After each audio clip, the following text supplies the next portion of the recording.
자, 계산 문제는 5가지를 꼭 기억을 해달라 했습니다. 첫 번째가 db 함수예요.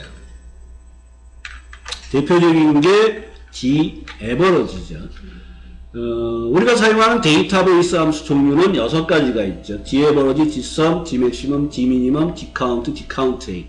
이 6개 중에 한 문제가 나올 확률이 90%가 넘어가요. 근데 요즘에는 조금 빈도가 줄어들었는데, daverage, 데이터베이스 함수는 6개가 형식이 똑같아요. 처음에는 표 전체, 두 번째는 계산할 열 번호나 필드명 주소, 세 번째는 조건 범위가 되죠. 이 내용을 꼭 좀 기억을 하시면서 문제를 보셔야 돼요. 그러니까 여기에 daverage부터 dmaximum까지 6개가 똑같다는 거. 그 다음에 두 번째로 기억해 주셔야 될 게 물결 if 함수라 했죠. 물결 if. 얘는 이제 if로 끝나는 함수예요. 대표적인 게 뭐죠? count if. 조건에 맞는 개수를 씌우는 거예요. 그 함수의 의미를 알고 계셔야 돼요. 첫 번째가 조건을 비교할 범위라 그랬죠. 두 번째가 다운표 안에 조건을 들어가는 거예요. 얘하고 같은 형태가 이제 사용하는 게 SUMIF죠. SUMIF. 똑같다 그랬습니다. 앞에 인수 2개는 똑같아요. SUMIF나 AVERAGE IF가 있죠. 얘도 똑같단 말이에요. 그러니까 SUMIF, COUNTIF, AVERAGE IF는 앞에 2개 인수가 똑같아요. 조건을 비교할 범위 조건. 근데 SUMIF하고 COUNTIF에는 뭐가 들어간다? 계산할 범위가 하나가 더 추가된다는 거예요. 계산할 범위가. 얘는 조건에 맞는 이제 합계를 구하는 거죠. 계산할 범위. 그 다음에 조건이 하나 이상일 때는 s가 붙어요. 뒤에. 그래서 COUNTIF s가 있죠. COUNTIF s. 그 다음에 SUMIF s가 있고요. 그 다음에 AVERAGE IF s가 있어요. 얘네들은 조건이 2개 이상이 아니에요. 하나 이상이니까 하나일 때도 쓸 수 있어요. 그러면 COUNTIF는 그냥 조건에 맞는 개수를 씌는 건데 얘는 조건이 여러 개잖아요. 그러니까 조건을 비교할 범위 1, 그 다음에 조건 1, 그 다음에 범위 2, 그 다음에 조건 2, 이런 식으로 127개까지인가가 나열이 되는 거예요. 그러면 SUMIF s나 AVERAGE IF s도 사용하는 방법은 똑같이 들어가는데 얘는 아까 SUMIF와 AVERAGE IF는 앞에 2자리가 똑같다 그랬잖아요. 근데 SUMIF s와 AVERAGE IF s는 뒤에가 똑같아요. 그러니까 여기는 앞에 뭐가 들어간다? 계산할 범위가 들어간다는 얘기죠. 그리고 뒤에 조건을 비교할 범위, 조건이 계속 나열이 되는 거예요. 최근에 이쪽 문제가 시험에 많이 늘어나고 있습니다. 어떤 경우에는 2문제씩도 나온 적이 있어요. 그래서 요 6개. 그러니까 아까 db 함수 6개. 여기도 기억을 하셔야 될 게 db 함수라 그랬죠. 데이터베이스 함수라 그러죠. db 함수 6개. 여기도 내용을 써드린다 그러면 dsum, 그 다음에 dcount A, 그 다음에 dmaximum, 그 다음에 dminimum. 요 6개가 똑같이 나온다는 거 중에서 6개 중에서 한 문제가 나온다는 거예요. 90% 이상.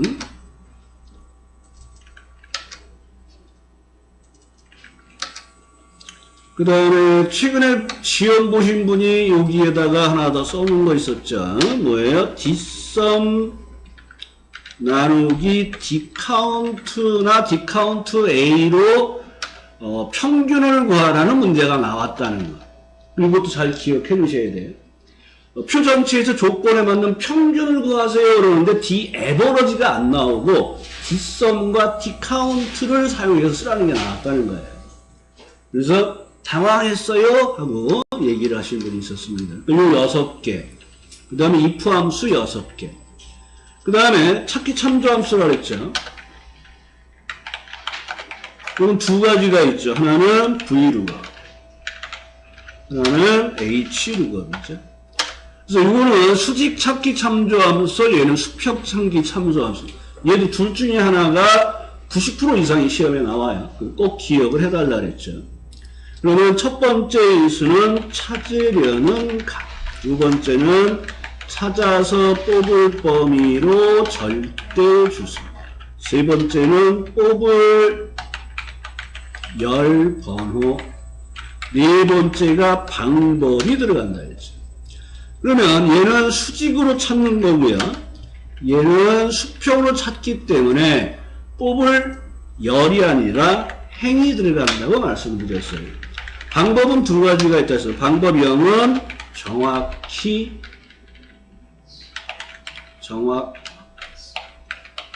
일치하는 걸 찾을 때, 방법 1은 유사일치를 할 때 쓰는 거예요.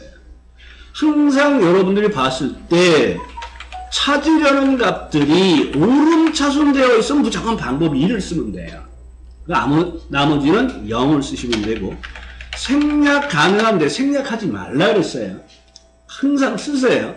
그 다음에 얘는 똑같은 값을 찾고 없으면 자기보다 작은 값으로 간다는 건 이걸 기억해 달라는 거잖아요. 그 다음에 이제 시험에 가장 많이 나오면서 힘든 함수가 바로 뭐예요? if 함수죠. if. 얘는 조건식이 있고 얘가 참일 때 뭐 할 거야? 거짓일 때 뭐 할 거야? 하는 거죠. 얘는 중첩 if가 하나 더 있다는 거. 중첩 if가 if 안에 if를 쓰는 문제가 많이 나오죠. 그래서 중첩 if의 주문을 외우라 그랬죠. 아닐 때 if부터 복사하여 붙이고 변경 추가라는 걸 기억해달라 그랬어요. 그 다음에 마지막으로 기억하셔야 될 게 뭐예요? 선택 함수죠. 얘를 choose 함수라고 얘기하죠. 얘는 선택 번호를 먼저 구하시는데 선택 번호를 먼저 구하죠. 그리고 위에는 if 함수는 조건을 먼저 처리해서 참일 때 뭐하지, 거짓일 때 뭐하지를 한다 그러면 선택 함수는 선택 번호를 먼저 구해서 1일 때 2일 때 이 번호에 따라 해야 될 일을 정하는 거죠. 1일 때 뭐하지, 2일 때 뭐하지, 그 다음에 3일 때 뭐를 할까를 정하는 거라 그랬습니다. 그래서 얘는 확률이 50%예요. 실기시험에 한 50%밖에 안 나와요. 나머지가 날짜에 관련된 거, 그 다음에 시간에 관련된 거, 그 다음에 문자열 결합에 관련된 거. 최근에 문자열 결합에 관련된 내용들이 좀 늘어나고 있습니다. AND 연산자를 이용하는 거죠. 그 다음에 이제 여기서 조금 이제 시험에 많이 나오는 게 랭크 함수죠. 등수를 구할 때 사용하는 함수죠. 랭크. 내가 몇 등이지? 할 때 쓰는 랭크 함수. 얘는 첫 번째가 등수를 알고 싶은 값을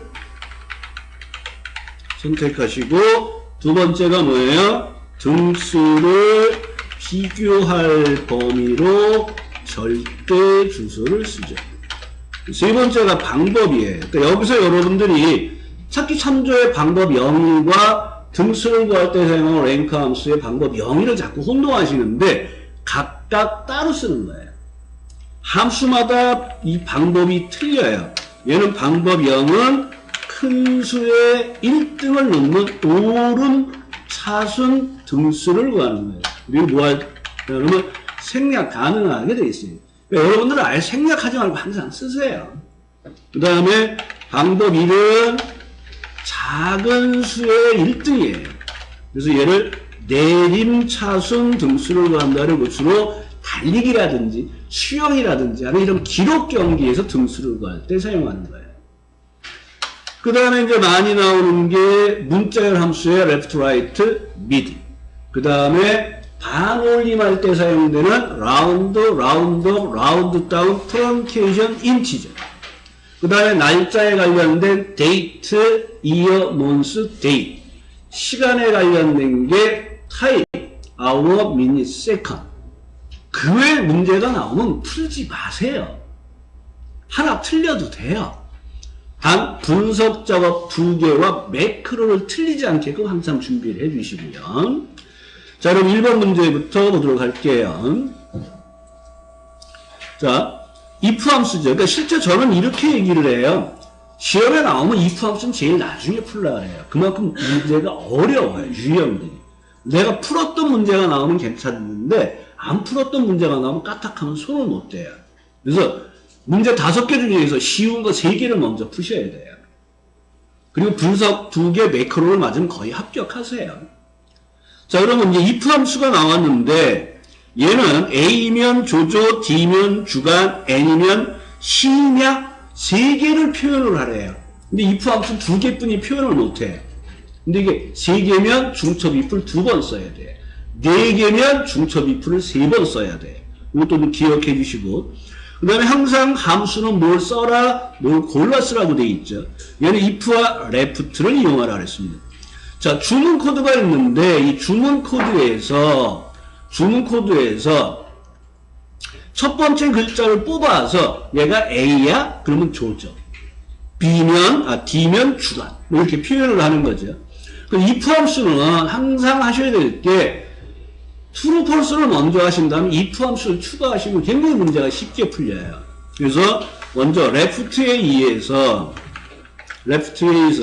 주문 코드에서 왼쪽에서 하나를 뽑으세요. 이게 뭐예요? left A3, 1이잖아요. 그 다음에 그것이 A예요. 그러면 대문자 A라고 는 하고 따옴표 안에 A를 그리시면 되죠. 항상 수식에는 어떻게 해야 돼요? 문자 쓸 때 따옴표 안에 두셔야 돼요. 그리고 엔터. 그럼 true, false가 나왔잖아요. 그리고 밑으로 더블 클릭으로 채우시고 범위 풀지 말고 그냥 쓰라 그랬습니다. 그럼 이제 true, false가 나왔잖아요. 그러면 여기서 그냥 넘어가지 마시고 A니까 true, A가 아니니까 false네 하고 확인을 한 다음에 는 다음에 클릭하시고 if 함수 추가하라 그랬죠. 주문은 I, 탭, and 키, 따옴표.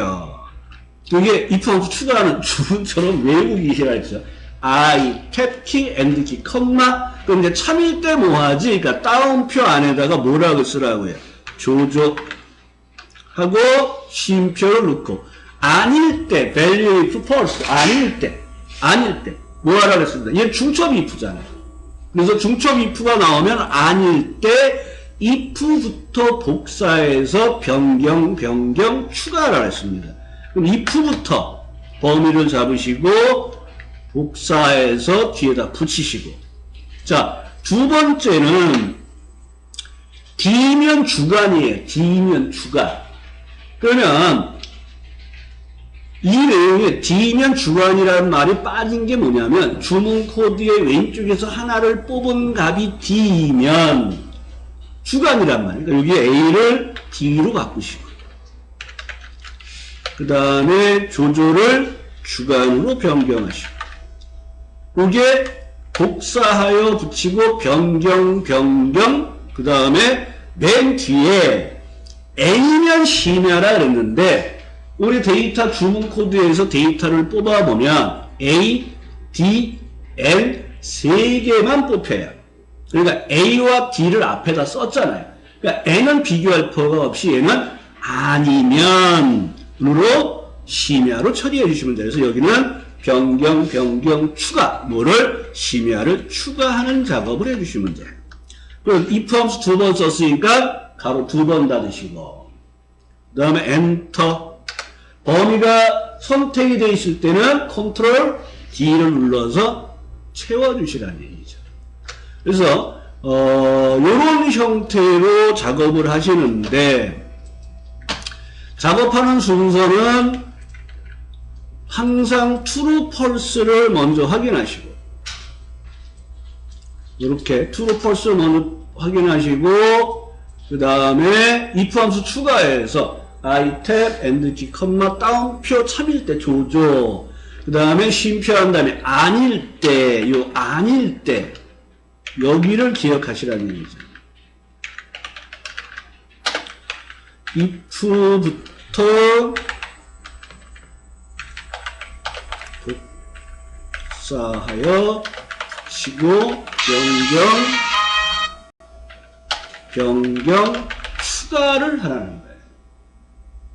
이거만 기억하시면 중첩 if는 무난히 처리하실 수 있다는 얘기예요. 그러니까 여기 복사에 붙인 값에 A를 D로 변경하고 조조를 주간으로 변경하고 심야를 추가하라는 거예요. 근데 이제 중첩 if가 하나가 더 들어갈 땐 여기서 붙이고 또 변경 추가를 해주시면 돼요.